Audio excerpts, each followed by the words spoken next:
arriving here now, inviting the eyes closed if that is available to you now, and coming to a comfortable position in the body, adjusting freely, remembering that you are always free to change, always free to move and shift.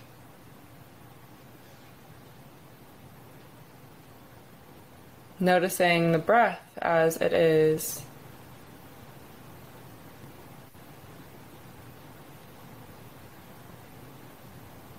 Welcoming the breath as it is.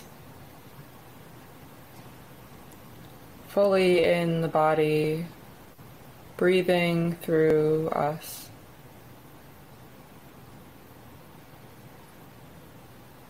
And centering in the heart now on and with gratitude. Within the heart, what are you grateful for in this now moment?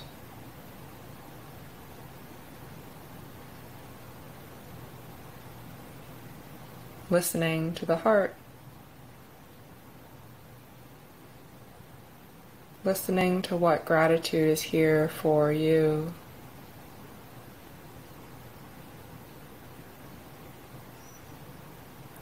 Grateful for the breath. Grateful for the body. Grateful for the heart.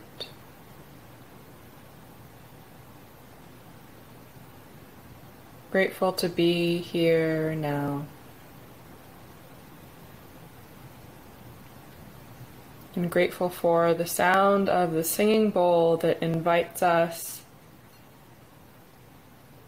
deeper into presence in this space together.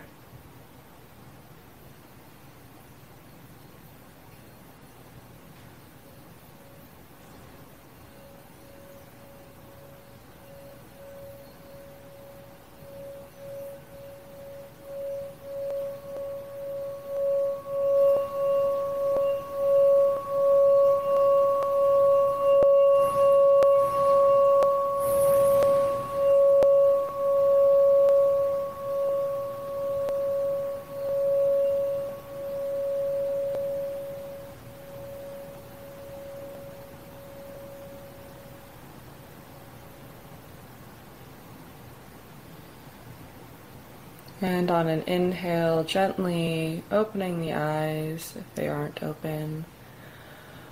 Alrighty, and welcome. Welcome to Spiraling Within. I am Pei-Ling, and here we spiral within the present moment together. And I'm so happy to be joined by our wonderful guest this week. Would you like to introduce yourself? Yeah, hi, I'm Jaclyn Michelle. I'm a Birth Chart Alchemist. I use human design, astrology, and the gene keys to help people kind of shut off autopilot and step into their most aligned self.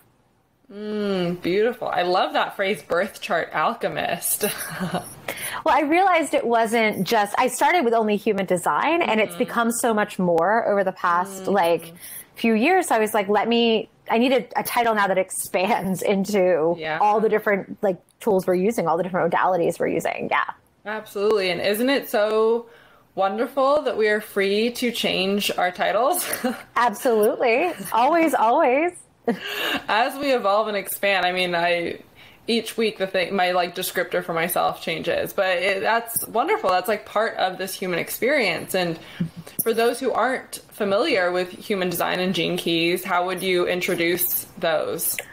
So human design is like an energetic map of how we're wired to walk through the world. And it's supposed to kind of show us who we are at our most authentic, our most aligned, before the conditioning from the material world that we step into kind of influences us. So it kind of shows you a map to kind of where you're most sensitive to other people's energy, where your energy is influencing the situation. And it's through kind of examining the openness, the closure, the things that are activated. It's like a beautiful map for self-reflection. Yeah.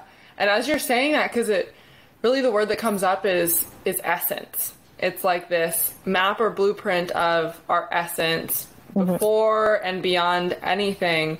And even just as I'm reflecting on our human design sessions together, or just my work with birth charts in various different modalities, would you say, because human design is cool because it is so integrative in terms of what the different, what the pieces and the influences that it harmonizes.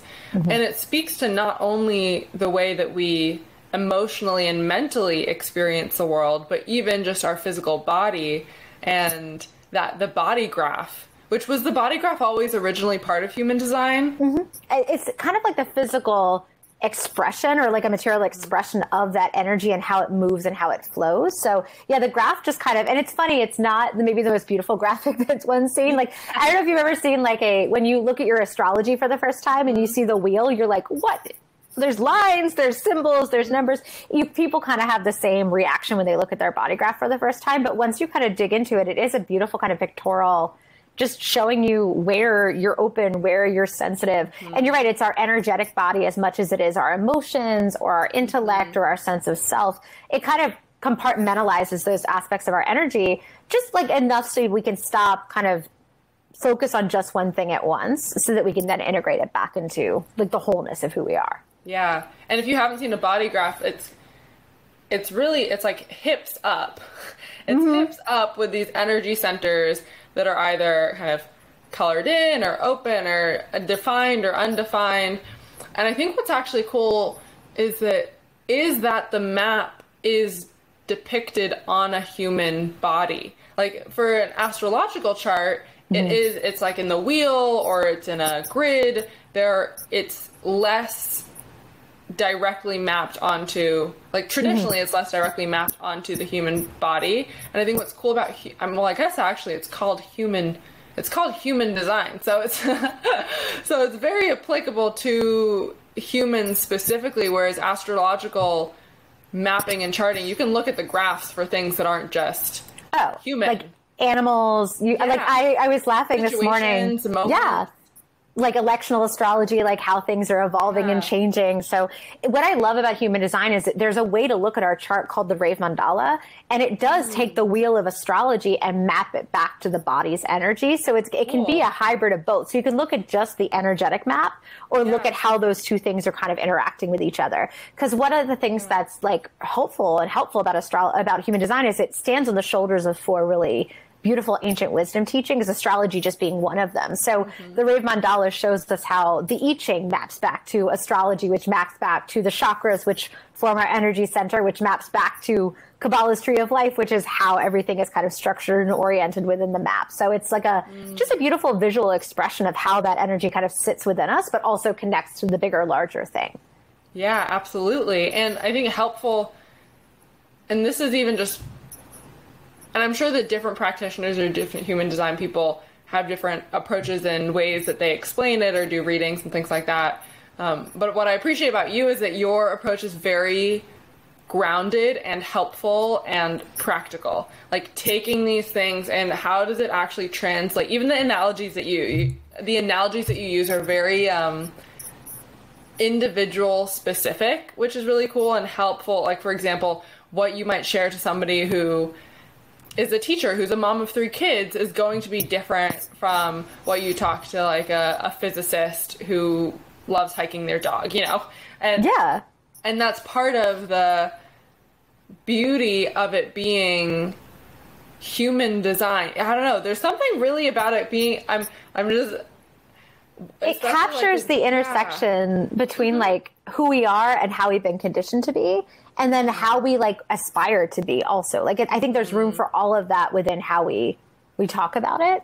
So, and my focus has always been, how do we make it accessible? Because one of the things that I noticed through my own practice was once I learned what all the things in my chart meant, that was like 5% of what I could do with the chart. Once I started actually thinking about those things, analyzing them with the brain, but then also bringing that learning back into the body and doing something with it, that's when the magic started to happen. And so that's where I try to kind of bring my readings is what's the practical, accessible, actionable thing I can do based on my unique circumstances, my unique kind of like, you know, seat that I'm sitting in the world, so I can invite in more alignment, more flow, more ease. And I don't feel like I'm forcing. Yeah. So what was that journey for you of taking these within yourself? Because I'm sure it began with you and yourself first, of exploring your own human design, discovering these traditions, maybe. And I know you write, like, your blog posts are the way that I found you, like you were writing and expressing about your journey, and then that naturally, organically transitioning to service in your business.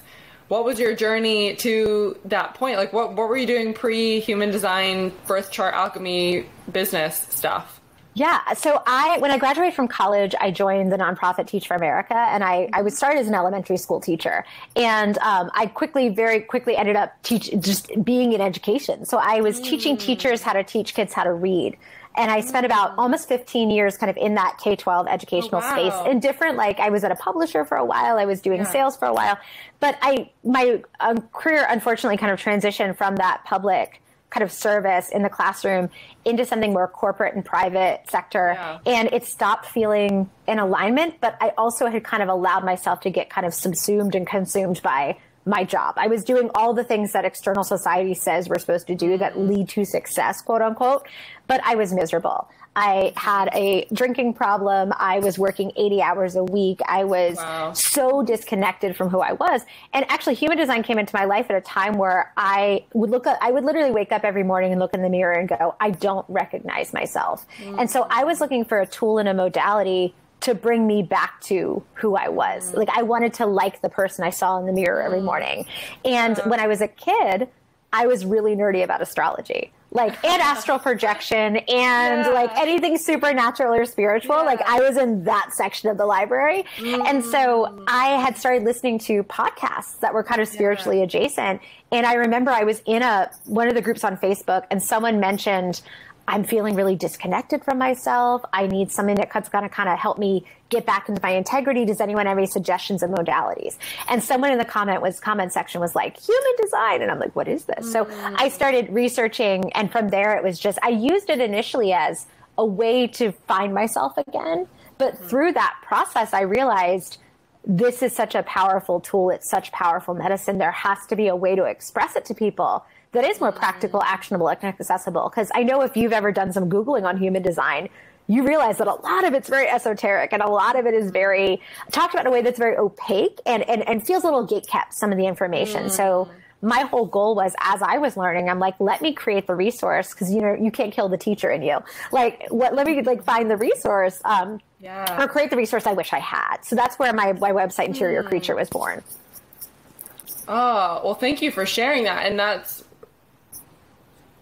really, it's very inspiring to me at this very moment of, like, taking the esoteric and having it be accessible, because I think that's so a lot of what some of us are here to do, which is be these bridges, like, because we can jive with the esoteric, but then the part of the human, like, that my emphasis on the humanness of it right now is really just that we are here, and I am here in human form to bring things through for and as a human, like, for humans and, like, as a human. And so where these energetic, multidimensional concepts meet this now moment is through the human experience. And I love that you just created it. You just like, we're like, I see that there, even that opaqueness, because that's true. There are some things that seem lofty, or the language doesn't quite resonate. And if the language isn't resonating with you, then it's likely not resonating with a whole bunch of other people too. I can't tell you, when I first started giving readings, the number one question I would get in my inbox is, I read, and then someone would excerpt something from one of the texts and go, can you tell me what this means? And, like, in real practical terms. And that was one of the reasons I realized, like, this needs to be, and there's some authors that do a really good job of that are out there already, like Karen Curry Parker's work, Chayton Parkan's work. Like, they do a lot of amazing work with that, but they also are from a different generation of folks as well. So I was like, we need to kind of infuse this a little bit more with how my generation, the next generation is needing to receive kind of this transmission. So it needed to kind of evolve with the times, with the people. So that was kind of my goal. Ooh, yeah. Because the thing is, like, the essence of the transmission generally is the same throughout time. The essence of all transmissions, whether it's be here now, be present, love, receive love, share, like, but the way that that is communicated, or the way that that is even received and accessed, that is what evolves as humans also evolve. And so and that's what's beautiful, that it's not a competitive environment. It's like, it's collaborative and co-creative. And environment, I mean, in terms of, well, everything, but in the realm of those who are supporting ourselves and others in being human, evolving, just like all of these aspects. It's like each of us are unique transmitters. And so the way that the same concept comes through us is going to be uniquely communicated and will resonate with different people at different moments in time. And I love what you said about evolve. And this is something that we briefly talked about the last human design reading that we did, or that you did for me, was the evolving of modalities that have already existed. And I absolutely, like, whether it is, and I mean, that's already happened in all types of religions, right? That's why you have, like, branches off and different things created and birthed from what was one tradition. And it's beautiful to be part of that evolution of getting to, and it's not dismissing how it has been done, but it's recognizing that, okay, maybe some of these programs, like the way that this was communicated in a certain context, whether it was like 1800s or you know, the Industrial Revolution, maybe the way that this was communicated then is not as applicable now. And so how can we just like stand on the shoulders of the lineage of it? Because just as we are and have been individually and collectively as a planet shedding programming, the same thing too with traditions and philosophies and modalities and ways of teaching. And that's actually one of the things you'll notice right now in the human design space is I think that shedding of conditioning and stepping into the new paradigm is something that's dying a little hard. Like some of the older transmissions of human design were very caught up in some of this old paradigm, Age of Pisces programming. That was very much like there's one way to do it, or it's using human design to chase your 6-figure month or whatever it is. Like, you know, I've seen it used in these ways where I'm like, oh, that's still very old paradigm. And it's not that it's wrong necessarily. It's more of like, how do we take it then and stand on the shoulders of that and go, the new paradigm that in human design, we have these things called global cycles. And our next global cycle, during the global cycle, we collectively share an incarnation cross. And in human design, our incarnation cross is like our karmic, dharmic thing that we're working on individually. We also share one as a collective. And so our incarnation cross is changing in 2027. We're going from the riding cross of planning, which was very programmatic, dogmatic, infrastructure heavy, very, very kind of rigid and structured, to something that's a little bit more innovative, heart-centered, community-centered. And so our transmission of human design, that's a question I've been wrestling with for the past couple of years, is how does my transmission of this system now need to evolve to meet the needs in the new paradigm? And I know we're not there yet, but we're definitely at an inflection point. I think we all can kind of feel it collectively of old stuff breaking down and new stuff kind of taking tentative steps forward. And I think the collective trying to figure out what do these new communities need to look like, or what are more supportive structures. So the way we talk about the system needs to kind of evolve into that as well. Yeah. What cross is coming in 2027? The cross of the sleeping phoenix, and it's one of my favorite ones. So I'm sure you've heard the myth of the phoenix. The phoenix mythologically like self-immolates and then rises from the ashes, reborn and renewed. So the energy I'm hoping we go into this cross with isn't a burn it all down, because we have built some things over the past 400 years that are helpful, but a lot of the systems we built leave massive numbers of people behind. And I mean, we look at any of the systems, like here in the United States, the prison system, the education system, the hospital system. I mean, I'm most familiar with the education system. The way that we allocate our dollars for spending for children, like keeps children in high income areas really well resourced and children in lower income areas under resourced. And there's a disproportionate racial like impact as well. So one of the things that what at least the new paradigm is supposed to do is say, instead of us lighting a match, hopefully, and we don't want to burn the whole system down, we need to go in and do almost like a controlled burn, like a Forest Service or like our indigenous, you know, folks who are the stewards of our land would do, and kind of go in and make sure we're culling and pulling the things that aren't working, but replacing it with something that's more, again, heart-centered, community-centered, of service, and not, you know, balanced in one way or another, like against or for, you know. So it's, what I like about human design is we're all now being called to really honor our individuality so that we can step up and serve in a way that best supports the collective as we make this transition. So it's kind of it's a beautiful regenerative energy is how I see it.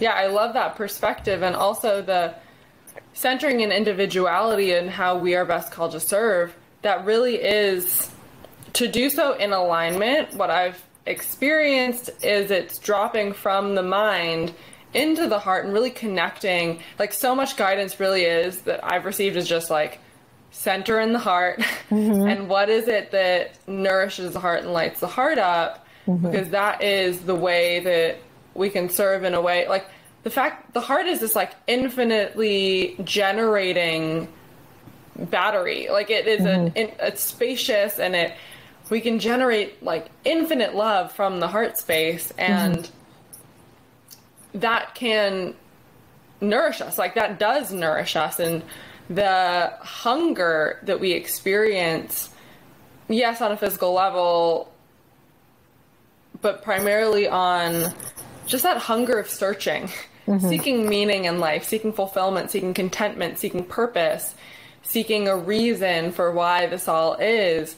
Like all of that searching coming from a hunger that fundamentally the nourishment is love. And that nourishment so often can be found beginning in the heart. But I don't know about you, but the journey of dropping from my mind into my heart that's been like that was really 2019, 2020 for me. And it was intense. It is. And human design's corollary for that is like, get out of your brain, get into your body, and allowing what we call our authority, which is our kind of internal personal intuition, to guide our decision making. And it all comes back to love. Like it literally, human design, the entire essence of the system is getting us from a mindset of fear, scarcity, lack into a more like abundant, like love, compassion, empathy, understanding. And all of our placements support that. Like every gate we have activated in our chart has a shadow expression. And typically the shadow expression is like, I'm prioritizing myself to the detriment of other people, or I'm prioritizing other people to the detriment of myself. So it's like we have a massive imbalance here. And when we get into the gift in the city, like expression of the energy, it's always coming from a place of empathy, compassion, and a balancing of higher self, greater good. That's a really beautiful kind of, it becomes a beautiful North Star to kind of orient yourself towards. But again, it all comes back to that heart-centered, as you would kind of describe it, like heart-anchored decision-making. Yeah. Has that been a journey for you? Oh, absolutely. That literally, like, that was where the medicine of my chart really came in. Like the first thing I think a lot of people learn about is their type and their strategy and their authority. And so I learned I'm a sacral generator. I have to make decisions from my get to versus have to, and et cetera. But once I really started digging into the gate placements, how they're expressed, and like the planet that activated it. And that's why I call it Birth Chart Alchemy, because you have to kind of look at all of those different placements kind of intersecting with each other, and did that deep work of saying, okay, well, how has this shown up in the past? You know, has that served me? When was I in the shadow where I was self to the detriment of others, or others to the detriment of self? And like getting really honest with myself about how did that feel? And did that actually serve a greater purpose? And a lot of times you look back and it can feel very shame-filled at first to be like, oh, I screwed up. Like, oh, I messed up. But once we kind of recognize and honor and love that part of ourselves that only could do what they knew how to do in the moment. And we start sitting with, well, what could it look like to feel differently? And when I do make that choice, how does that feel? Then we bring it to the front of our awareness. And the next time a situation comes up, we tend to choose better. And I found that was when just like, it was like fireworks and, you know, just epiphanies. And like, that was when things started to really shift and change. And we have this beautiful path for contemplation, like just built into our charts in that way. And when we utilize them, like, that's where the magic happens, in my opinion. Absolutely. And what's beautiful is that it's not prescriptive, but rather inquisitive. Yes. And reflective. It's not black and white, but the fact that for example, each gate has a shadow aspect as well as these gifts and these opportunities, it kind of reminds us that the ways we have been showing up to situations, that's not the like do or die. We're not locked in. We're not locked into these habits and like this is how I am and this is how I always will be. But if from living from like the mind and the programming, I had such a rigid I was choosing to like box myself in because that was the safety of the familiar, and also it's kind of you're let off the hook if you believe that it's not possible to change. Yeah. In some senses. And then the fact that each aspect of human design, or really just the perspective of seeing the duality and the oneness in all things, it reminds us that there are possibilities for change if that is what we desire. Human design gives us our agency back. That's how I always kind of frame it. It's like we take each little aspect of our energy, and by getting curious about it and doing really honest kind of self-scrutiny and honest reflection, we're able to go, oh my goodness, I can put that down. Like that's something I don't need to carry around. Absolutely. And it's so liberating to be like, I don't need to look at it from that perspective. Just because historically that's what I've chosen doesn't mean I need to keep choosing that thing.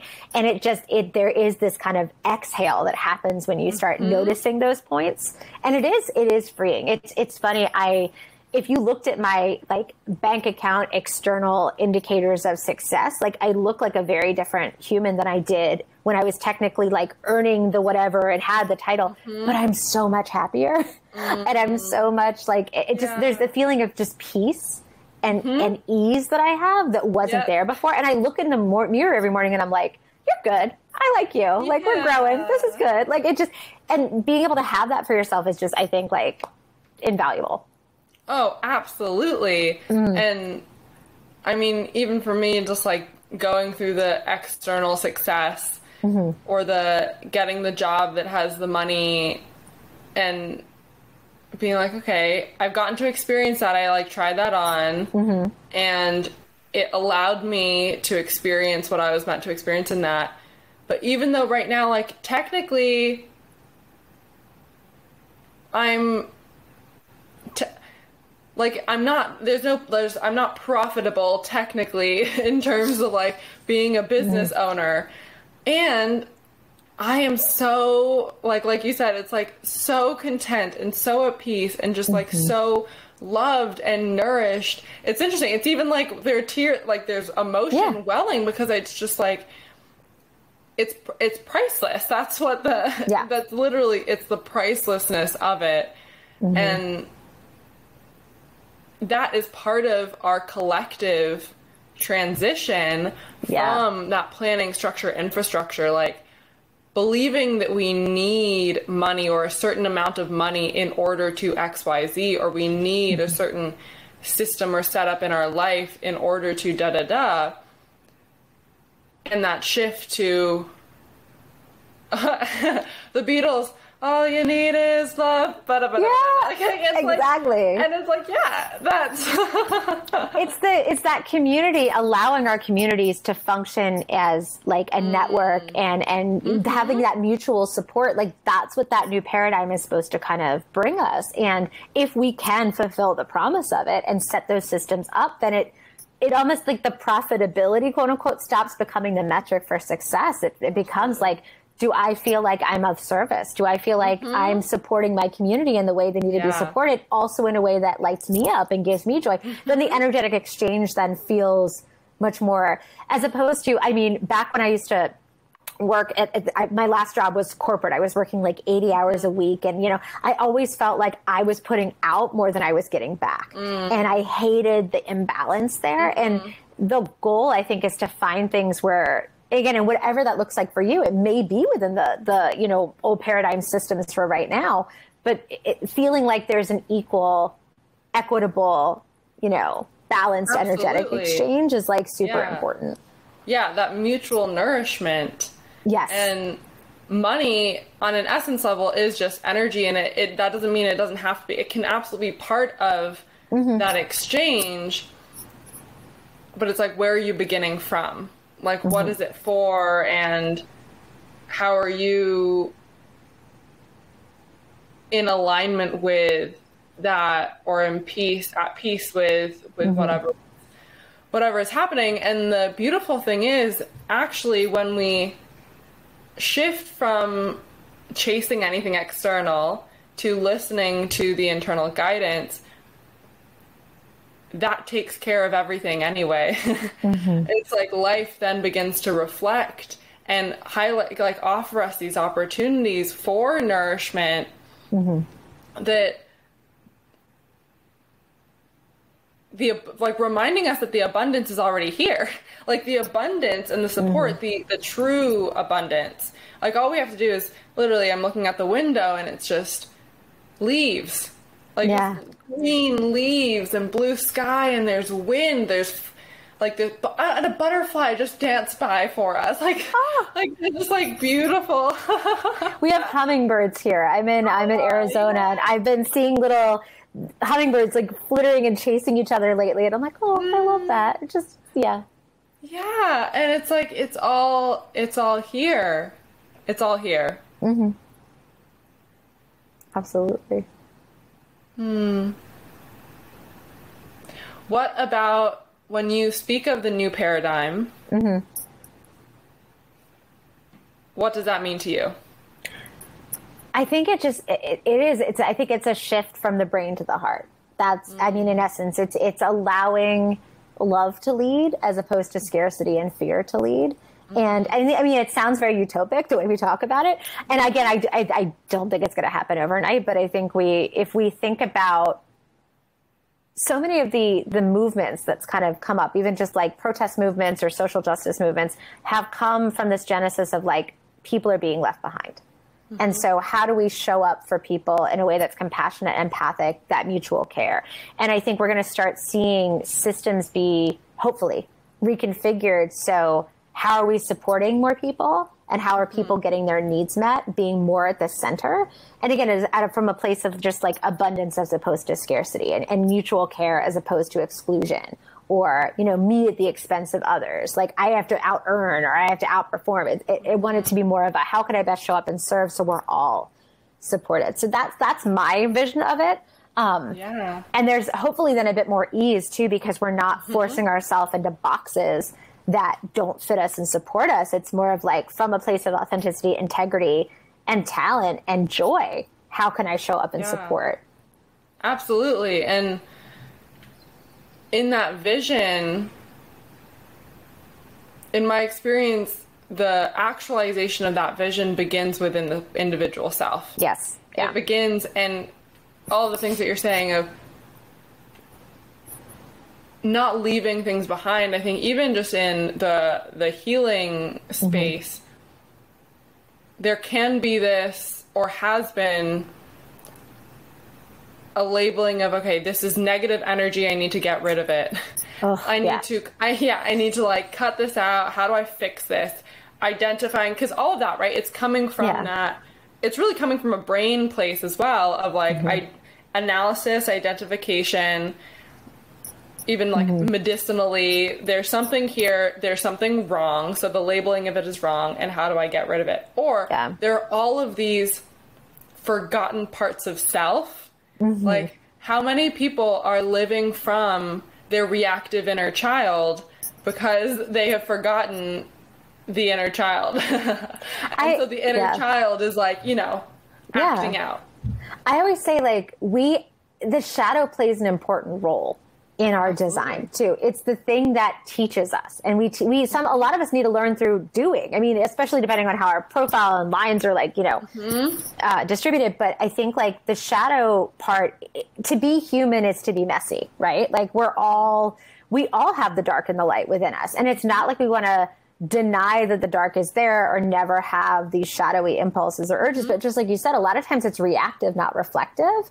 And it's coming from not normally a place of compassion and love. It's coming from a place of fear. And so it's just noticing, okay, when am I choosing fear? When am I choosing this, this vibration? And is it serving me and serving others? And I think that's when we're able to integrate that part, but also not deny it. Like a big part of the thing I do with my clients and the people who work in my programs is we like support and love that inner child that made the mistake, whether it's as a 35-year-old or whether it was as a 5-year-old. We're like, how do you love that part of yourself and go, I only knew what I knew at the time. I thought I was doing my best.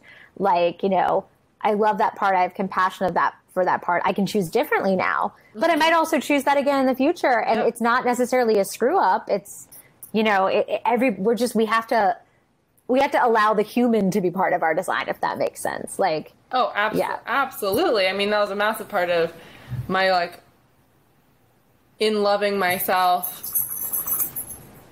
I feel like first it was awakening to the remembrance of divinity and love, like just connecting with the essence of love itself. Yeah. And then it's like, okay, how expansive and inclusive is this love truly? And does it include even the parts of me that I've once hidden or felt shame or judged within myself? And realizing that this love, this, in the language that resonates with me, like this divine infinite love, it includes and meets and embraces all of it. And the beauty is that actually when we hang out with those parts, we realize that oftentimes what they are calling for is love. Yeah. Their intention is love. They are asking for love. And within them is just love. And then without the language of love, just on an energetic level, it's like, it's all inherently neutral energy, and the way that we relate to that energy is we get to change our programming around. We get to choose and determine how we relate to that energy. And we may not be remembering in this moment that we have a choice, because we may just be living out of our programming. But then as we awaken to and our programming is illuminated, and we have tools like human design that help us reflect and tune into our programming, and then we're like, okay, these I can see. And it's funny because I read the bio that you sent over and about being a self-improvement nerd, and in high school I was just always dedicated towards improving. I was always dedicated towards improving myself, but for me it was very much coming from I'm not good enough, so I need to keep getting better. But the way that it also reflected was books like The Power of Habit. It was like, okay, what are these tools for me to actually change? How do I fix? Yes. How do I fix? How do I fix my life? And I was saying this weekend that it's simply that now kind of one of my tools that I or strategies for fixing anything that part of me believes needs fixing is questioning that it needs to be fixed. It's simply the question okay, here's a problem. How do I solve a problem? It's by zooming out and realizing it's not a problem. I think one of the things you said before that really resonated with me is when we forgive, integrate, love that part of ourselves. One of the things I also love about human design is it breeds such empathy and compassion for others, because we realize we're nuanced and divine and have all of these parts to ourselves. And we start realizing, okay, I was maybe reacting and not embodying or whatever. It helps us be more empathetic and compassionate when others let us down, if that makes sense. When we notice other people in their programming or in their reactivity, we start seeing that through the lens of curiosity and compassion and not condescension and judgment. And that's another thing I think we need as a collective is, a willingness to see things from outside of our own shoes.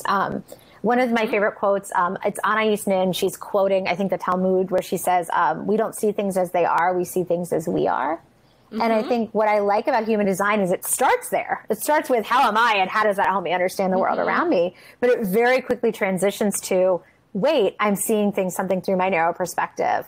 how might someone else be experiencing this? And it cracks the heart wide open, which is such a beautiful, like I find myself getting irritated with things in a much less frequently, I think, than maybe I did when I was in the height of my, like, you know. Yeah. Absolutely. And that's just speaking to that. It's almost like first in my experience, I was living from the crankiness. And then I noticed the crankiness and I was like, oh, the crankiness isn't all of me. It's just this part, this program, this thing that is calling out for attention.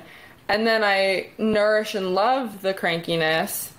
And then as I've done that and committed to reminding the crankiness that it is beautiful as it is, it's like it raises its hand to be nourished less and less frequently until it just essentially kind of goes away and like diminishes because it has just been integrated back into that oneness of love. And it's such a cool thing because it's even that it's like not going in with the intention to get rid of, or like it's not about exorcism. We're not cutting it out, but rather there's a gift in that. And for me, the gift of all of these like cranky human parts is that it's allowed me to experience what it is to be human on Earth at this time and the way that most humans are living from and as. And it was interesting about empathy and compassion. This is something that I was on a retreat last week at the Esalen Institute, which was beautiful and something. Yeah. Oh, are you familiar with Esalen? Yeah, I've heard of it. I'm very envious. Highly recommend. Cool. It's beautiful.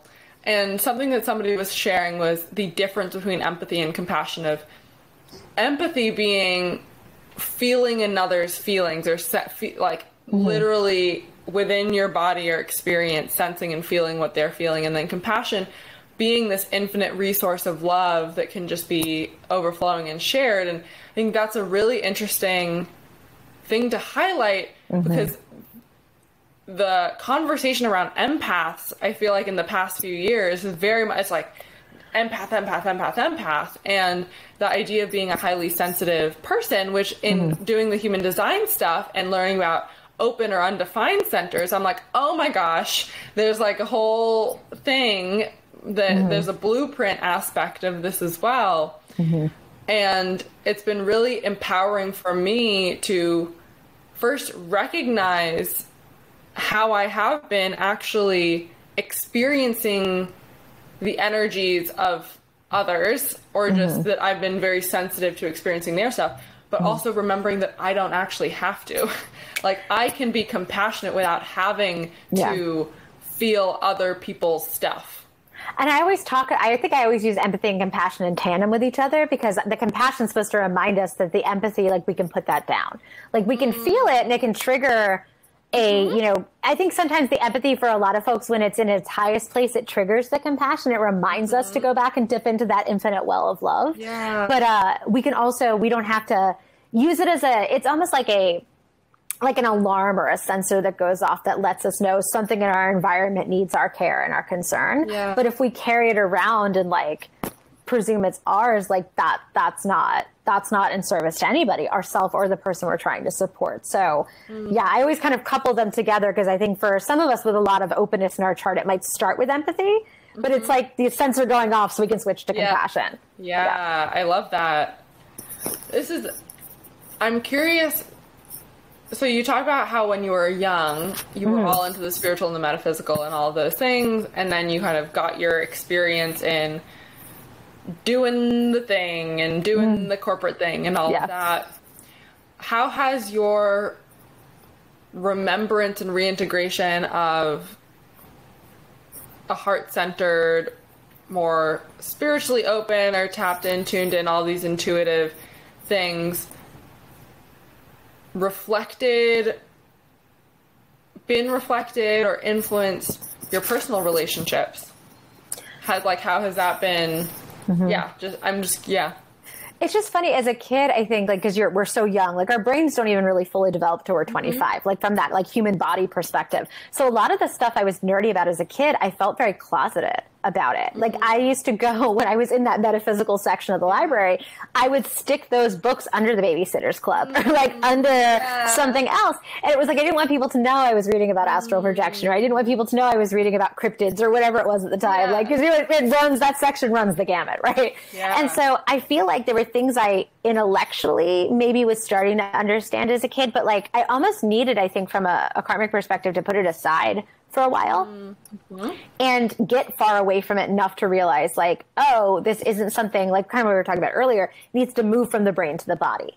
And so I think now that I've had the breath, the space, the container in which to like move it from the brain to the body and like have it be something, I'm a nerd. I have a lot of first line energy in my chart. It's the investigator. That's the predominant energy in my chart. I'm a big nerd. I love reading and studying. But I think one of the things that the time has allowed me to do is like to start actually bringing it back to the practical and bringing it back into how do I live this? And it's really impacted my relationships because now it's something I don't hide. It's not something I'm like, don't let anyone know. I'm worried about, I'm thinking about like chakras and crystals and things. Now it's actually been a connector, and it's connected me to some of the most amazing folks. And I mean, I get to have a business where I get to nerd out about the thing that I love with people who also are open to it. So it's become like when I've centered the thing that I feel passionate about as opposed to hide, like that was a massive transition. I was that kid with the tarot deck that never told anyone that a tarot deck. Like, it's like I would, or like it would come out at a slumber party, but I'm like, don't tell anyone at school. And like, but now it's just kind of like, no, let's look at the cards, or let's, it's a different, I mean, that's so relatable, whether that was so relatable. And I think that I've been on just in these past couple of years, my own journey with that of accepting, it's kind of like accepting the truth of who we are. And accepting the truth of what lights us up. And I love what you said about as you center that, really it allows your life to then, our lives to then reflect and connect us with those things where that is aligned. It's like a magnet. Honest you are. Yes, exactly. It magnetizes us. Yeah. Like and it's funny because I think back to like when I was doing all the things I was supposed to be doing, I was miserable, and I was surrounded by people who were also miserable. And so we're all feeding each other's misery. Like I was thinking about that the other day. There was a colleague I had that for years that we would call each other and just vent and be so angry and gossip. And I would get off those calls and I'd feel worse. And it's like, of course I did, because I'm in the negative, the fear, and we'd like swim in it together. And then we'd like, it would just amplify. And I look back now and I'm like, it's because, and it wasn't that those things were inherently bad or good. It was just, I wasn't in the place I was supposed to be. And I don't think she was either. And so now like our conversations are very different because we're both coming from a place of like the exhale and this, and like the thing that feels a lot more authentic and aligned, and like it allows us to meet each other in a very different way. So that's something I wish for people. That's cool. So you're still connecting with that same person. You've gotten to experience how the connection itself has evolved. It was actually really interesting. She was someone I could not stand when I first started that job, because there was a lot of shadow stuff I was wrestling with, and I think she was too. And then we had kind of an evolution of our relationship, and we ended up becoming like, colleagues that really kind of depended on each other. But it was almost like that evolved as well too. And now I think she's been able to work on some of the parts of herself that I think were a struggle for her, and I've, shed a lot of stuff as well. So it's been beautiful to kind of watch it go from these different iterations. And the thing I think that's helped me is literally what we were talking about before. It's this place of like non-judgment, and just like, if I'm going to love those parts of myself that made these decisions that I'm not like, I need to do that for other people too. And that's the hard stuff. That's the like, can I live it? And but it's also the most rewarding. Absolutely. Yeah, absolutely. That's like the embodiment. That is the embodiment, and having it really be like, it's kind of like letting love radiate from you and not just like keeping it within the self. But also, at least for me, I feel like other people offer me the opportunity to not, the word that I think might have been used is test, but it's more so like okay, can you love even this? It's practice. Can you love, yes, practice to like apply, to like literally apply the things that now, because I've like deprogrammed myself, I'm reprogrammed, I'm oriented in love, I'm centered in my heart. Now do it. Like now live your life from that place, and not just for yourself, but like you said, in relationship with the world around you, in relationship with others, in relationship with starting and building businesses, like in relationship to your work. And with people who aren't... Yeah, go ahead. Oh, no, I'm sorry. Is it just with people who aren't necessarily doing that same work? Like, that's the hard part, too. That is the major asterisk. That is... Yes, I would love to hear how you kind of relate to that. People who aren't doing the same work. That's really it. Oh, it's so much it. And it's funny because... You'll notice it a lot. Like I have a friend who actually, she tells me like, she comes to me when she feels like she's being a judgy bitch, because I'm able to kind of go, well, what about, what if, what about, and it just reminds her, and you have to kind of remind yourself that like, not everybody, because maybe not everyone has the bandwidth or the awareness or the space, or there's other things that are going on. They're still in the hurt and they're not able to like take it out and look at it yet. But, oh yeah, that is definitely, and I always, it's funny, like when I have an opportunity to practice, I always remind myself, like, everyone I meet's a teacher. Like, I'm here to, like, they're here to shift me. I'm here to shift them. And, like, how do we bring this back to love? And it just, and if I don't get it right, it's like, okay, well, now I know what not to do. Like, let's take a deep breath. Let's love the part of myself that slipped back into old programming or old habits or reacted as opposed to, but that's definitely, I mean, that's a very real day to day. Absolutely. And I think because my journey's unfolded in such a accelerated, rapid, like, process, what I realized is that it's like 2019 is like, oh, 444, synchronicities, tarot, and then 2020 was like, ancestral trauma, intergenerational trauma, we're clearing all the stuff, we're just like, we're shifting, we're deprogramming, we're clearing all this stuff. And then 2021 was, it was, oh my God, the stars and the cosmos and multidimensionality and like, oh my gosh, all this stuff.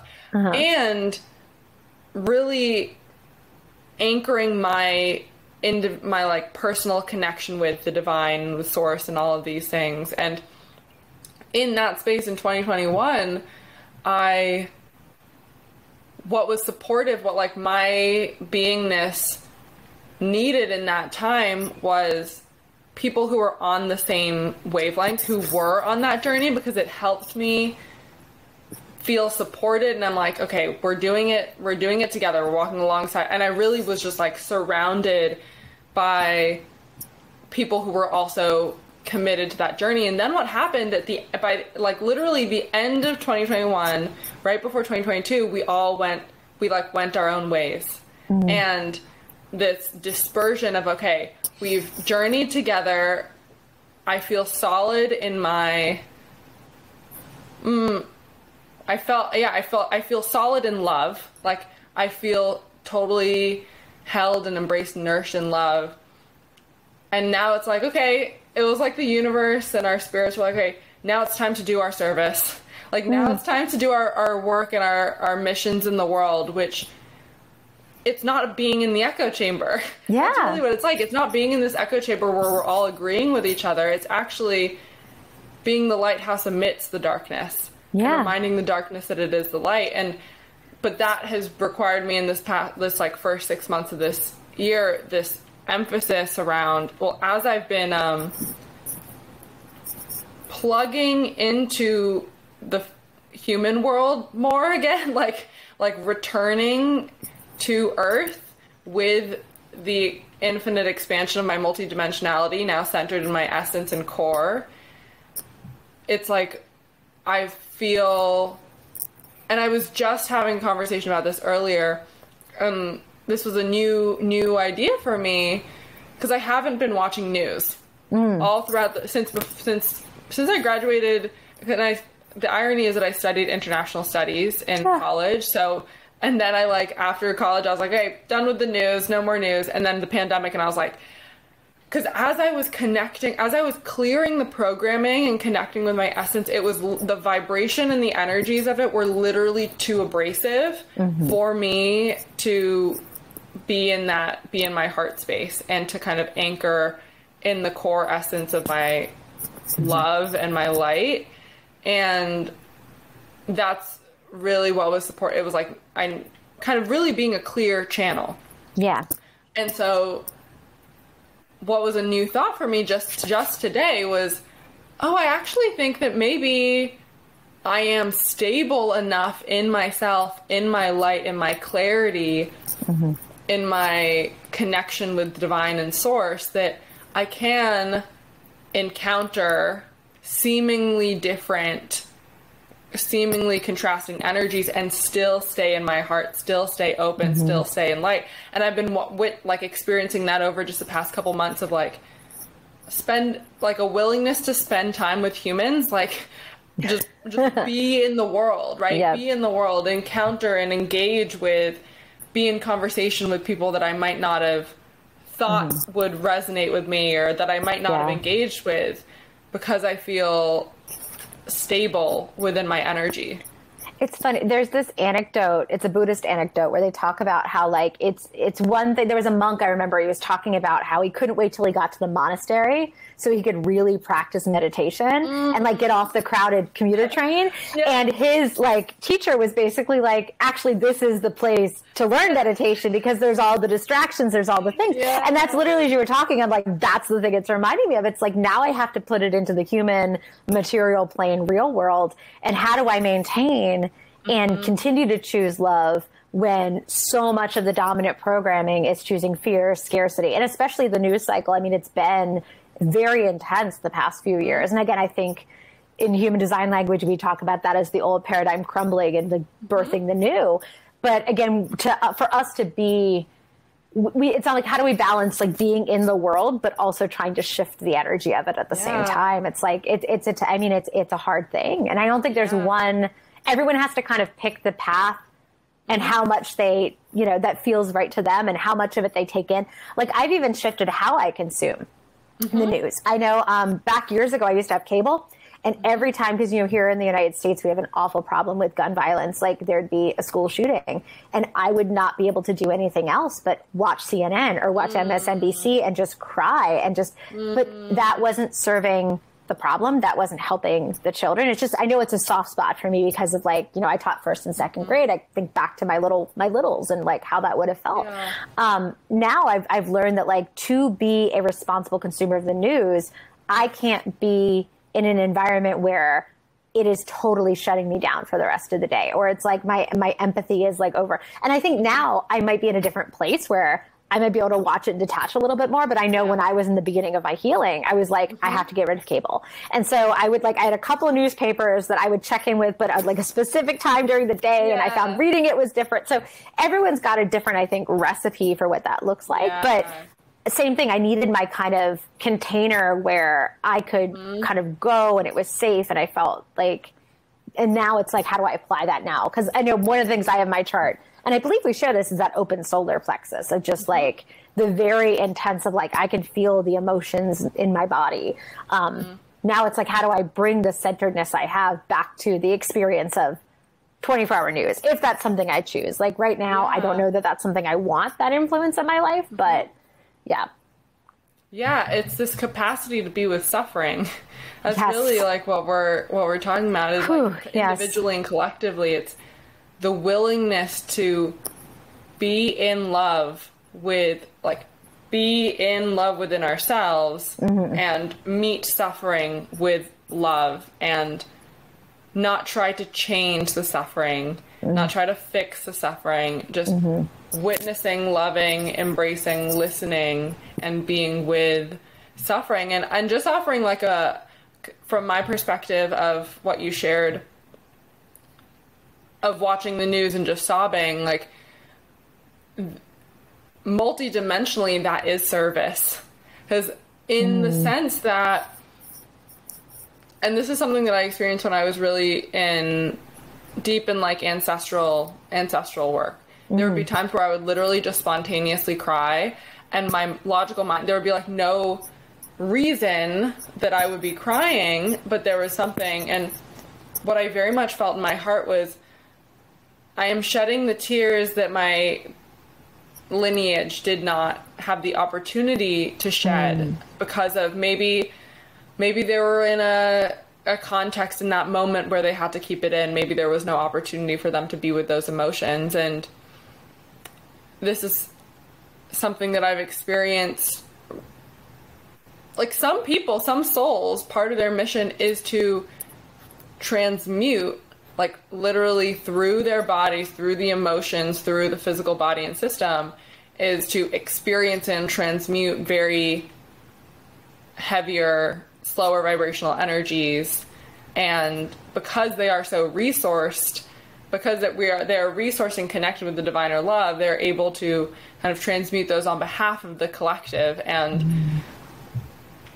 that willingness to encounter something as activating as, like, you know, a devastating event on the news cycle, and to feel it, that is profound, because that, how many experience numbness or avoidance, right? And that's just like a different way of experiencing things, or not experiencing the energy of it.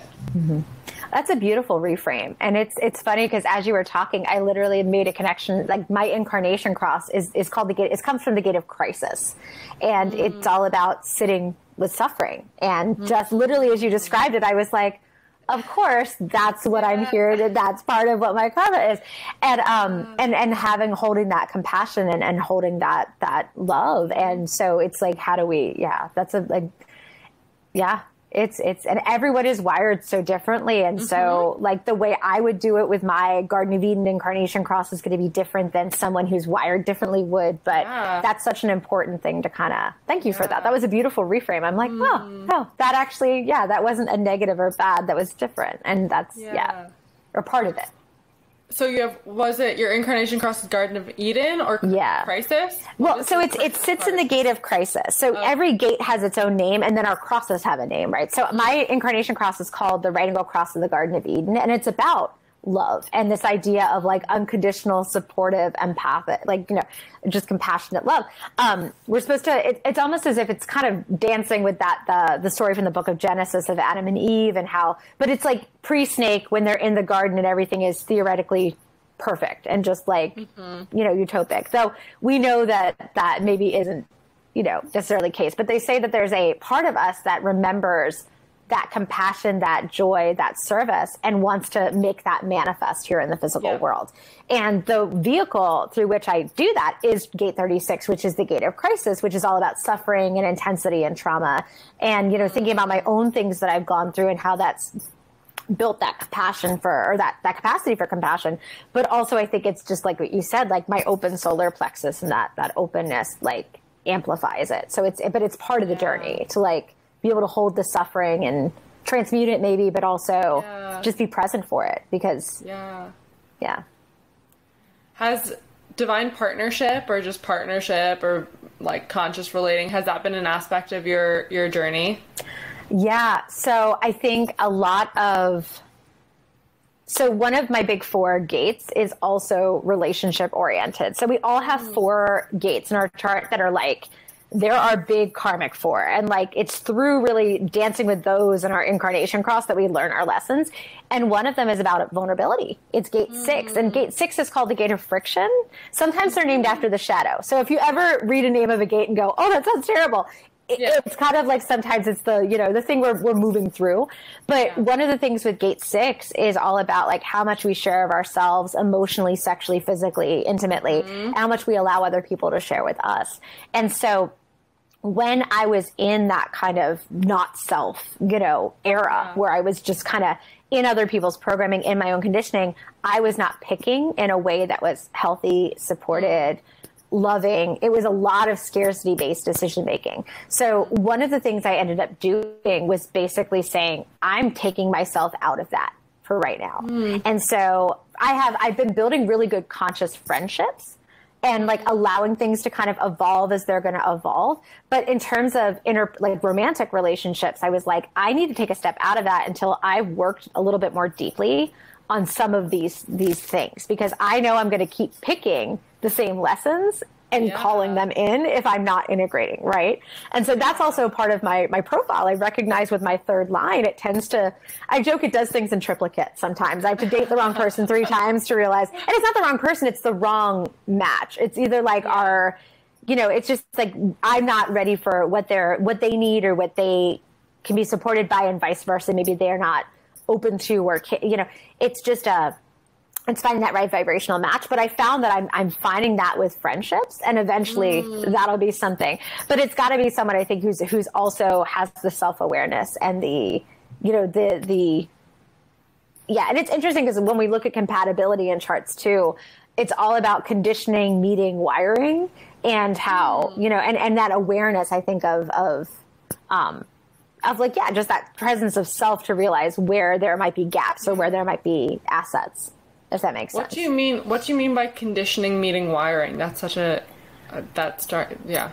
Well, like for example, like I've had people come to me with because in my work I do chart readings, but I have like programs in my work with chart readings. People will bring me sometimes the chart of a person they have a crush on, or the person they're dating, or whatever, and they'll be like, "Are we compatible?" And I'm like, well, there's always what we're wired to be, like having an open head or having a gate 21 activated or whatever it is. But then there's also our relationship to it. So like, for example, gate 21 in the chart is all about our relationship to control. And so control in and of itself, like it's one of those kind of harder ones to do because we think of control with such a negative connotation sometimes. But like when we're in our power and sovereign and like, that's a more positive aspect of control, right? So when you look at someone's chart, if you see, they have gate 21, the assumption could be, that person's too controlling, or that person's going to struggle with control. So it's like, or they could be really good at knowing when to step up and when to step back and when to kind of collaborate and when to, support. And so, it depends. It's that wiring meeting the conditioning. And so it's like, you can't really look at someone's chart and say, we're not going to be compatible. You can look at the way your chart talks to each other, like the things you close for them, the things they close for you, the circuits maybe you make together.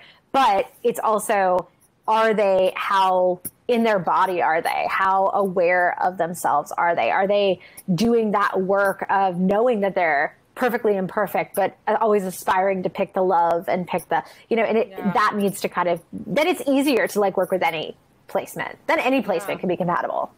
Is there a time component? Actually, before I ask about the time, I love what you said about what you shared about focusing on your own, essentially focusing on your own stuff before connecting in a relationship, or really just like getting really clear on you and fine-tuning the magnet that you are, because that is ultimately the thing that is attracting the person. And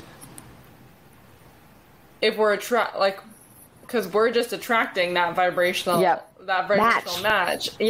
And the people that we attract at each moment in time, they're reflecting. Oh yeah, and I think it's like I was a magnet for pain because I was in pain, and so I would either meet people who would cause me pain because of their own stuff, or that would reinforce my pain, right? But it was almost like, it sounds really weird to look back on it now and go, I'm grateful. But there were things that I learned, because if I can kind of be looking at it through the lens of love, there's a lot of lessons that came from those relationships and things I recognized about myself that I couldn't at the time, right? And so now it's like, it's like fine-tuning the magnet. So what's coming in is going to match. And luckily, it's been beautiful for friends. And so eventually, I know we'll get the magnet when I had to be ready for that magnet to turn on right now. Right now, I'm like, we're just going to keep it in the box. We're going to keep it neutral. But yeah.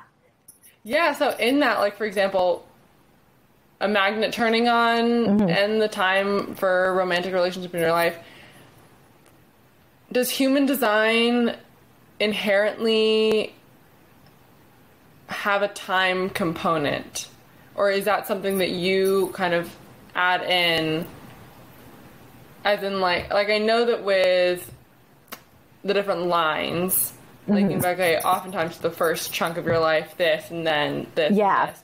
So it feels like, at least what I've experience of it so far, it feels more Saturn return oriented, like Yes. with when you're 30 and you're 60 and looking at life in terms of these like different chapters. Would you say that that's Yeah. the case? Like rather than like the nuanced of, oh, like you can look at your human design in order to discern or when something might happen for you or when something might shift. You can look at it in terms of like transits in astrology. And I know that's like a part of my own astrological language that I'm still like developing, but things like a Jupiter return or a Saturn return, absolutely. In human design, we look at the Saturn return is like you mentioned, a really big one. We've got our birth to 30, our 30 to 50, and our 50 to, whenever we expire, kind of like that, especially 6s and 3s have that very specific 3-part. So I always tell people time isn't real. It's an illusion. And so it's like all energy anyway.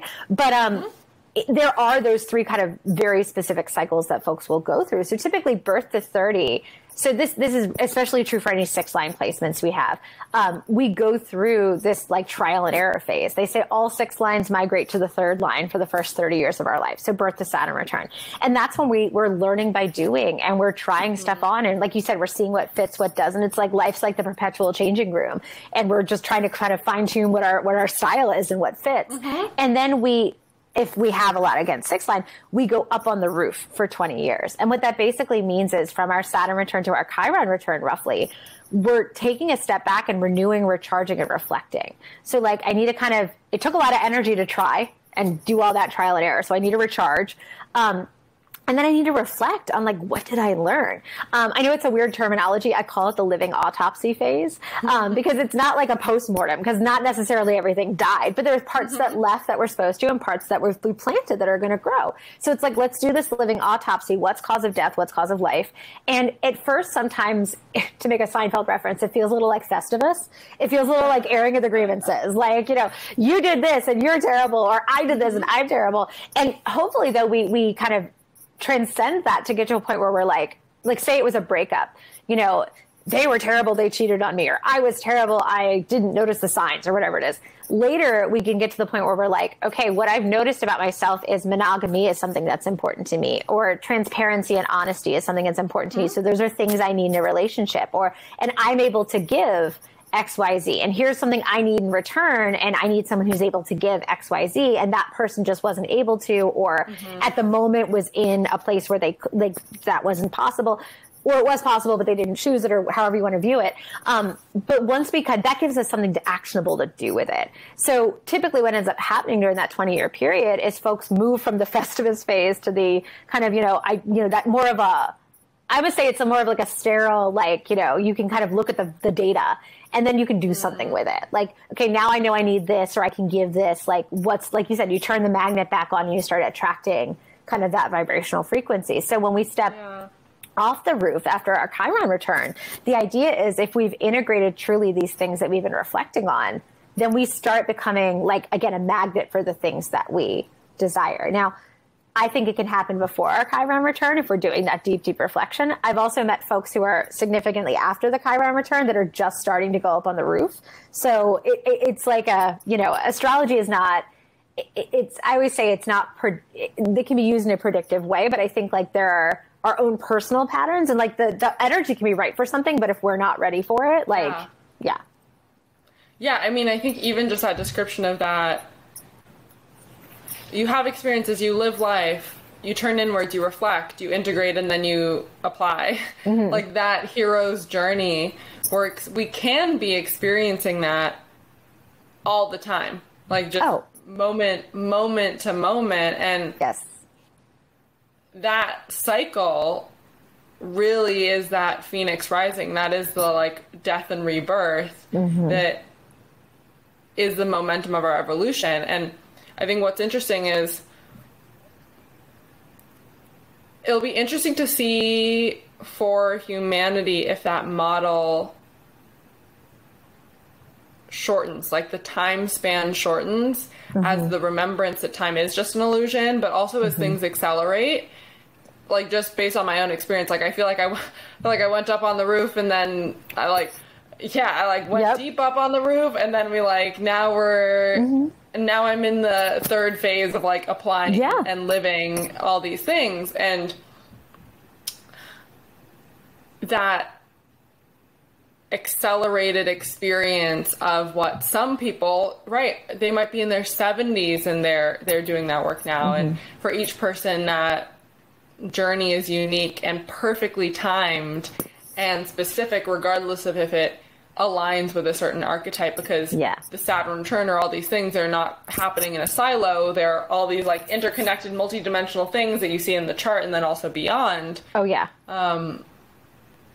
But that general model is like, it helps be at peace with the times when, just the flow. The fact that we're like seasonal creatures, that there is this time where perhaps we are guided to go more inwards, to be more reflective.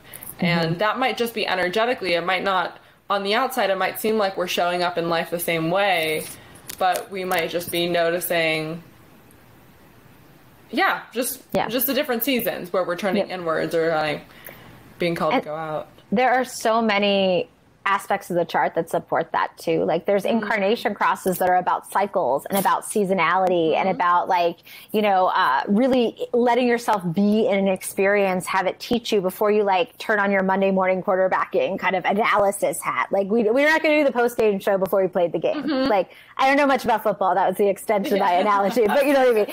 Like, there's so many crosses that's literally the central thing people are here to learn if they have that as their, or people with heavy 5 and 9 placements in their chart. They're 2 gates in the sacral that have to do with timing, society's greater timeline, our own individual timelines. And I think like that's another thing that we're starting to kind of maybe light on fire a little bit, are just these expectations of like, culturally, societally, like, we put so much pressure on children, for example. Like when they're 14 or 15, you're figuring out where do you want to go to college, if that's going to be your path. And that is determined by like what you think you want to do with your life.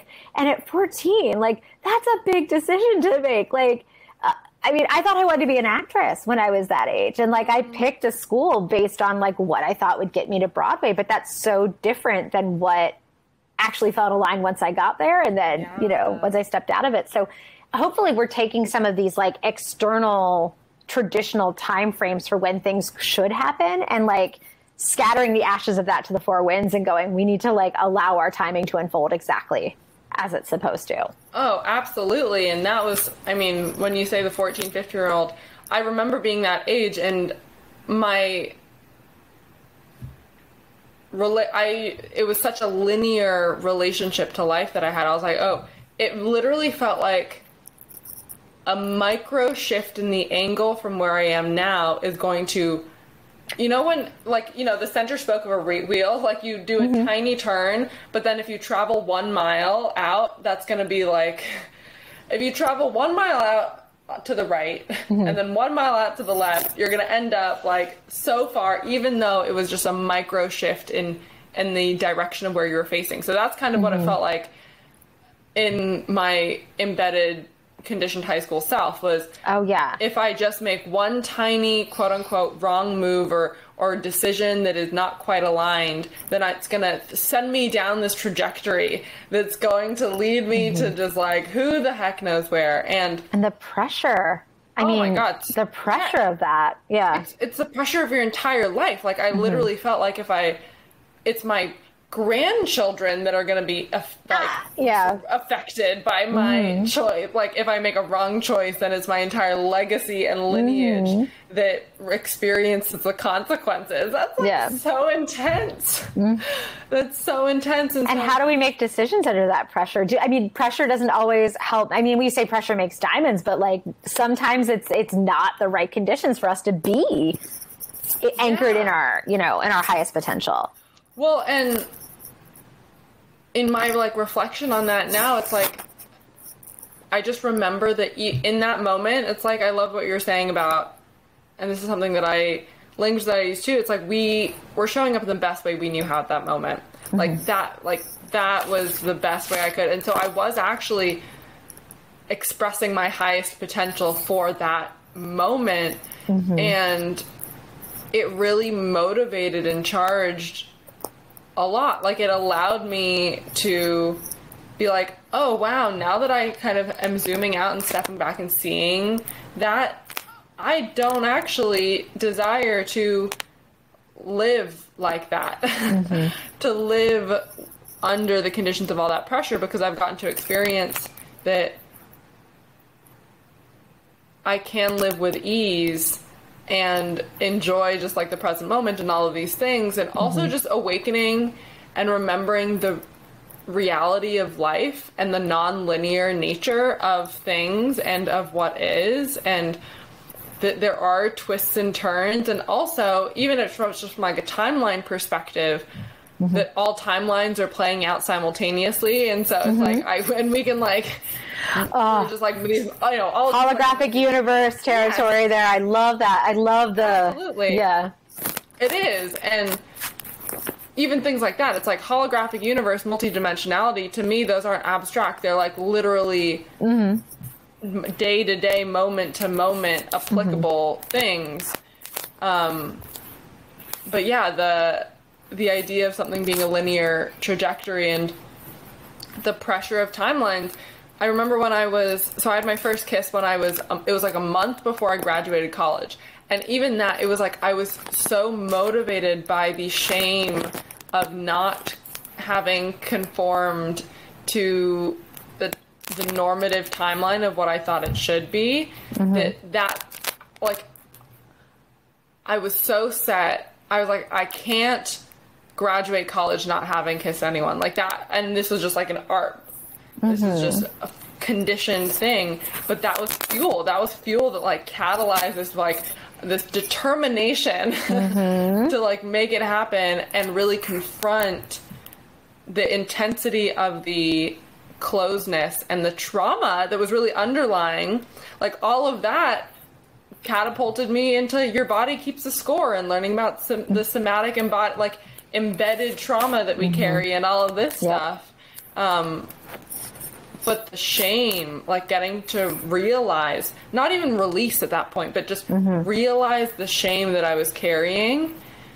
Because it's like before even like loving and transmuting suffering, transmuting in the sense of just allowing it to dissolve into like whatever it is, dissolve into love. It was even acknowledging it.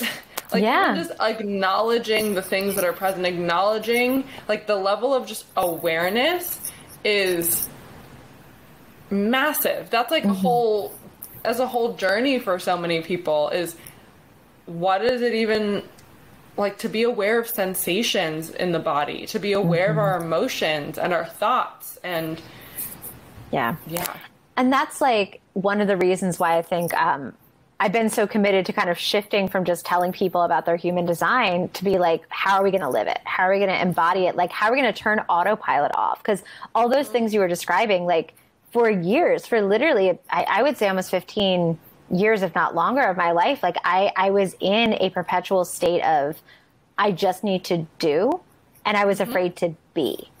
And so much of the gift that human design, I think, gives, if you use it as a reflective tool or as like a modality, it can help you turn the autopilots off and start like switching yourself back into a place of presence. And then it becomes easier to feel what's going on in the body, and then heal it if necessary, or integrate it if necessary, or whatever, that thing might be. Like and then comes the ease, and then comes the peace, and then comes so it's a beautiful tool for acceptance. And just like, I think back to when I was in a place of autopilot, and autopilot for me felt like making decisions from a place of fear and scarcity. And like, it was very, and it's so night and day from. Oh, absolutely. And also the fact that that's your relationship to human design, that's a reflection of you. Like that's the lens that you are bringing to human design, because like any tool, different people relate to it differently. But the way that you were describing it reminds me of the first real modality that I dove into was tarot. And so that was at the end of 2019. And I love Lindsay Mack. Lindsay Mack was the teacher that I came across, and she has a beautiful, beautiful heart and soul centered approach to tarot, and also it being this present moment reflection of what is, rather than something that is future oriented or predictive, or, and that each tarot card is an archetype that offers medicine, and that we embrace both the shadow and the dark and the light and all of these things. And the idea of something being a tool for love and presence and peace, anything can be that, if that is the intention and the energy that we bring to it. It's like a pencil or a pen or a computer or anything like that. It's like you can write something and you can write something totally else, but it's like reflective of, yes, it's co-creative because we're co-creating with the energies that are present within the thing. And in that co-creation, it kind of meets and reflects us of where we're coming from as well. It's alchemy. It is birth chart alchemy. It's birth chart alchemy. Everything is coming together to kind of be the best version of the thing that it can be. So it's like, how do we find to use these mutually supportive systems and modalities to kind of support us and help us kind of alchemize what needs to be alchemized within us. Yeah, and it's so wonderful that all of these modalities exist and exist alongside one another, because each person, it's like we're literally in this buffet of life, and you just get to dance through your own path. And we're just guided synchronistically to the exact things that serve us. Oh, 100%. I mean, I look back to how I even found human design, and it feels very divinely ordained. It was like, who knew I'd come across that one comment in that Facebook group thread? And it was in a point in time too where I was like drinking a little bit too much. And I did not have a very good relationship with alcohol at the time. And I also I went to Amazon and bought every human design book I could find. No conscious memory of it. Come back to my apartment because I was traveling at the time for my job. Come back to my apartment. There's like several $100s worth of human design books like sitting on my door. And it was one of those things where it's like, okay, it all happened for a reason. Like, you know, it's almost like I had to have gratitude for the half a bottle of wine that led me to, even though obviously like it's not a supportive relationship anymore. It's not something I choose to kind of indulge in, but it brought me to where it brought me to the tool. Oh my gosh. Yeah, absolutely. So, yeah. I'm curious, with all of the client work that you've done, all the readings that you've done, are there patterns? What patterns do you notice in, maybe even one way is if you notice patterns over time, so evolution in the clients, maybe like the types of clients that you attract. There's also clients like we can just like we connect with, and we are a magnet in service in that way, and like the clients that we attract over time evolve and change. Maybe the patterns in humanity, the patterns within yourself, like I'm just curious about like, So when Saturn was in Capricorn, so until about, what was it, like early 2021, I think, or December 2021, I think it's when the Saturn moved to Aquarius. I had most of my clients wanted to know about career. And I think it's also because my story, a lot of it was healing career and professional identity, that was what I was a magnet for. So it was people saying to me all the time, what is my purpose? What am I here to do? But they never meant it in terms of like, karmically, it was really like, what is my job supposed to be? Am I in the right field? And as we've shifted from Saturn in Capricorn, which is super goal oriented, to Saturn in Aquarius, which is social, interpersonal, you know, now people are asking, am I in the right relationship? Or, you know, they're asking about family things. And what people are kind of looking for in their chart has shifted as well. But I think for the most part, I still pull people to me, I think, that feel either the autopilot kind of vibration, or they know that their career isn't serving them and they want something that feels more aligned, but they don't know what aligned feels like. So that tends to be, you know, a challenge. And what I've also been finding too is lately, I've met a lot of folks through my teaching of human design that have noticed they're becoming more empathic and compassionate. And they're like, well, Ida Clyde the other day was like, I think you broke something in me because now I'm thinking about other people's perspectives. And I'm like, oh, darn. Like, but it was one of those things where I think I also kind of bring people in who recognize that, like, the way maybe that they've been surviving in the autopilot isn't, and it just kind of like, they need that kind of switch flipped, if that makes sense. So, yeah. Oh, That's at least what I've cool. noticed in my practice. Yeah, and that's so beautiful. And the cool thing is, it's like I love that element of the astrological placements collectively and what people are, because the thing is, it's like these energies are present and washing over all of us. It's like they're available to all of us, whether we're conscious of them or not, and they're kind of like playing out collectively. Yep. Or whether they're even our placements. Like I was seeing folks during the Saturn and Capricorn time that weren't born when Saturn was in Capricorn, but it was also just like almost like a collective reckoning with like, am I on the right path? And same right now, I think, and we're seeing it. And it was interesting when Saturn went retrograde in Aquarius for a little bit before it stationed direct in Aquarius. Like we had that little kind of couple month gap. That was when there were a lot of protest movements were happening at that time. It was almost like this collective activation, not just the people who had their Saturn in Aquarius too. It's just interesting to kind of watch the collective, and then things quieted for a little bit more, and then Saturn went direct in Aquarius and stationed there. And so it's interesting to watch like the collective shifts as well. And a lot of times around a full moon, I'll get people who need to release things, or it's like we see the ebbs and the flows kind of with the cosmos. What's your relationship to Saturn? My Saturn's in Scorpio. Sex, money, death. It was a very intense few years. Like I left a relationship with a person I thought I was going to marry. I moved across the country. That's when I made that transition to like I was at a small company to a massive, multinational company. And I was like climbing that corporate ladder. All of that happened during my Scorpio Saturn return. But yeah, I'm excited for my second Saturn return now, because I think the higher level aspects of Scorpio, like there's other beautiful things about Scorpio that I'm excited to kind of dig into through that. But I think of Saturn as like, Saturn wants our greatest good. Like Saturn wants us to live the thing we said we were going to be here to do, and like tries to set the conditions up for practice. Like for, the exhale where we live and embody the thing we've been working on. And Jupiter helps us kind of set the course for what that thing is. Yeah. Oh, cool. I was just reflecting. I was remembering. I was like, what house is my Saturn in? What sign?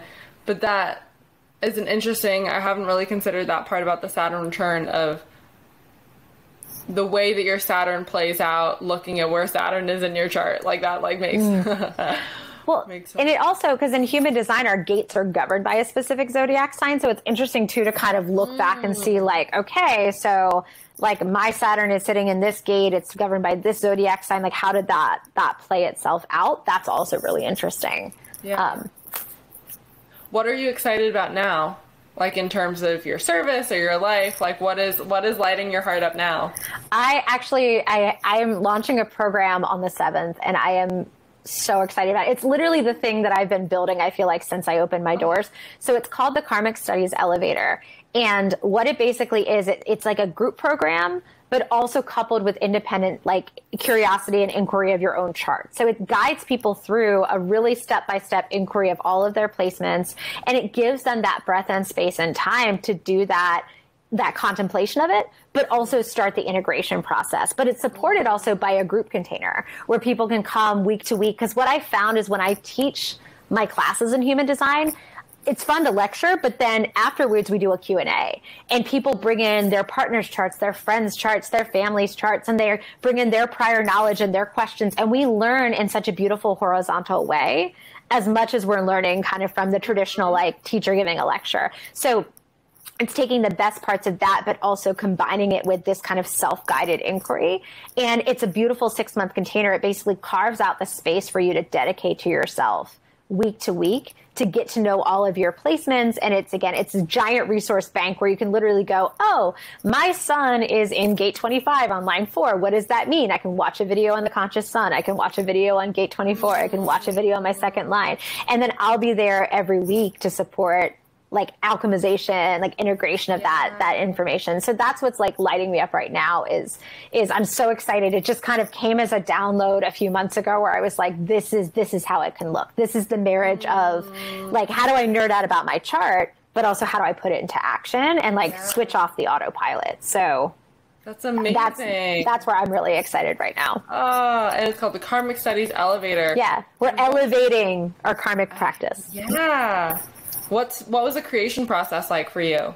I had built a program called Karmic Studies about a year ago, but I wasn't 100% sure how to guide the process. We were using the solar transits initially, and like I've had a few folks that have taken through that container, and it's worked well enough. But literally, I have gate 12, which sometimes can act, and it's in an open throat center. And Karen Curry, when she describes this, talks about it as like, sometimes it feels like things are just channeling through you. And it was literally like that. I kind of woke up in the middle of the night and was like, this is what it looks like. And just kind of, it flowed out of me.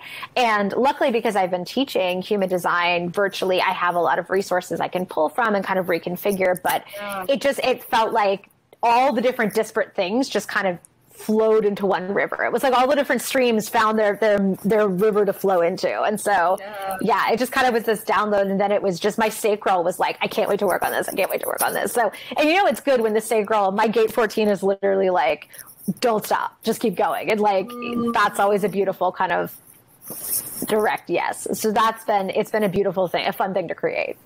Oh, that's so wonderful. I'm so excited for you. And 7-7.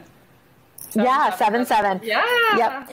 Originally, I was thinking 8-8 for the Lionsgate, but then I had this big feeling like it can come out sooner. We don't need to wait. Like we can start sooner. And I was like, I love numbers that repeat. So absolutely. I'm a big, Beautiful. I see 11-11s all over the place. So. Oh, heck yeah. 11-11, 12-12, 1-1-1, all the things. Mm-hmm.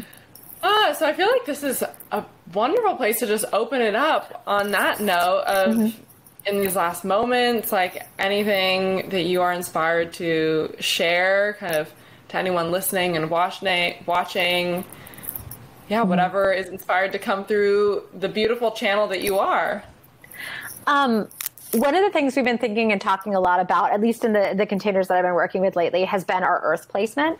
And I know what always blows people's mind because in astrology, we don't have an earth placement, right? In astrology, we're on the earth and we're looking at what everything else is doing, right, in the cosmos.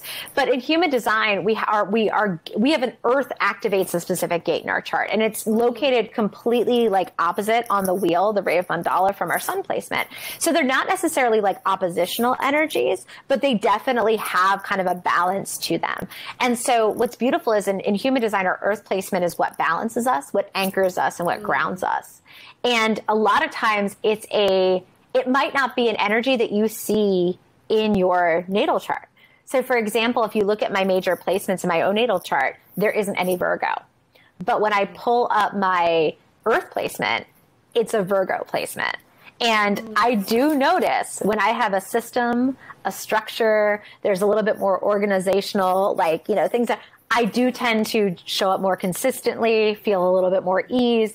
And so one of the things I've been leaning into is trying to figure out what are those, Virgo type of organizational systems orders that I can actually put into place in my business so that I feel more anchored and balanced. And so one of the things we've been exploring just with the folks that I work with is, what is your earth placement? What sign is it in? What is that gate actually teaching you? And is there a place where you can invite more of that into your life to feel a bit more anchored, grounded, especially now where it does feel like, again, we were talking about the news earlier, every time we turn on our phones, something destabilizing is happening. And I do find the more I have a consistent routine, that tends to anchor me, but it has to be a routine that feels authentic to me and not to what, so I've been exploring what that could be and what it isn't.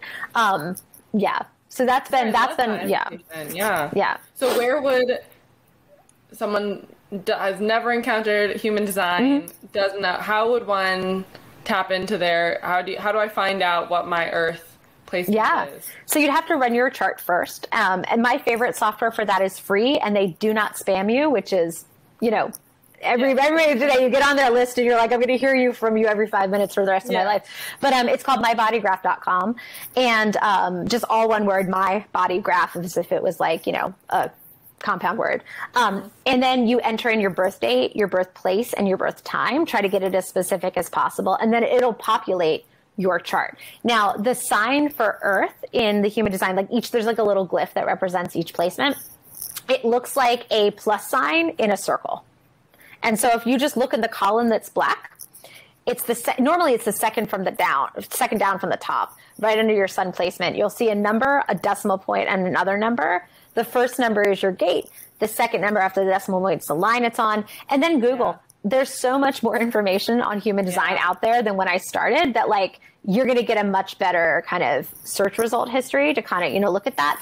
Or if you're interested in books, The Gene Keys by Richard Rudd is really helpful to kind of just look up that specific gate. So if it says like, say, gate 12 on line 3, like look up gene key 12, and that's going to tell you about like all the things you need to kind of feel your most anchored, grounded, balanced. Yeah, I love that. Okay, so a little technical. We're here, we're back, and Earth placement in my chart. So we just looked up what the Earth placement is in my chart, and just for another example and perspective of applying the Earth placement. Yeah. So yours is in gate 62, which is the gate of detail. And it's a gate that lives in the throat center. It has to do with like basically the depth to which we share. Like, so if you think about it from like an academic perspective, it's like how nerdy you can get about your area of study, like going into like the specific vocabulary and like all the different like cited papers and studies and, but also what's interesting is it's also how deep we go in terms of what we share, in terms of what we keep personal. It kind of dances a little bit too with like gate 13 and 33, which are that channel of the prodigal at the other end, which is all about, I call it the emotional excavator, like how much we share of ourselves and like, personal and interpersonal things. But anyway, yours is governed by Cancer. And so Cancer, again, very emotional, very fluid. I think it's helping and inviting you to adapt to like temper almost the flow of the water in terms of like how much you're sharing, how much is that person ready to receive, kind of spiraling best back to the beginning of our conversation where we were talking about just being here on the earthly plane and kind of how do I take this transmission and share it in a way that makes sense. I think your gate 62, you feel probably more anchored and balanced when you know the kind of receptivity and container your audience has for how much you can share, to what depth, to what frequency, to like, and how do I need to transmit it so it can fill the thing in the way it needs to be filled? I think that's part of, and it might be maybe destabilizing to you when you're not sure going in kind of where to start and how like at what flow it can handle, if that makes sense. Oh my God, this is totally applicable for me. And I think I've been noticing it in the past month there was a point where I felt less nourished if I wanted the flow to be all on all the time. It's like I want to be fully just like in the details and like I just want to dive right in with everyone. And if I don't feel that level of resonance, if I don't feel like someone can handle the full flow, then it's like not worth, like that's a sign that the connection isn't aligned. But how I've actually like evolved and in the past month really noticing that I can still feel aligned and nourished and I enjoy getting to temper the flow and really because I can still be in the truth of what I'm transmitting, even if it's a trickle and not like the entire waterfall, because the trickle is just as potent as the waterfall. And actually it's more potent because that person might not be aligned with receiving a waterfall at that time. They can receive the trickle, absorb it, integrate it, and then like they're ready for the next drop. It's funny. Something similar kind of happened with me a few months ago where I restructured how my readings were going because I found myself saying to people, I'm so sorry that this may have felt like you were drinking from a fire hose for the past 2 hours. And I actually started breaking down my offerings into like kind of smaller containers so that it felt like, an appropriate flow of a garden hose. You weren't like being blasted, but it also wasn't so trickly that it maybe wasn't enough to nourish, if that makes sense. So it took me a while to figure out, how, like you said, how do I calibrate my hose so it's like the right flow for the right person at the right capacity, right volume. Yeah, and it's super helpful it's super helpful because even in something like what I'm offering in my businesses and what I'm offering even just like in this format of the podcast, it's like each episode it's like kind of like a trickle.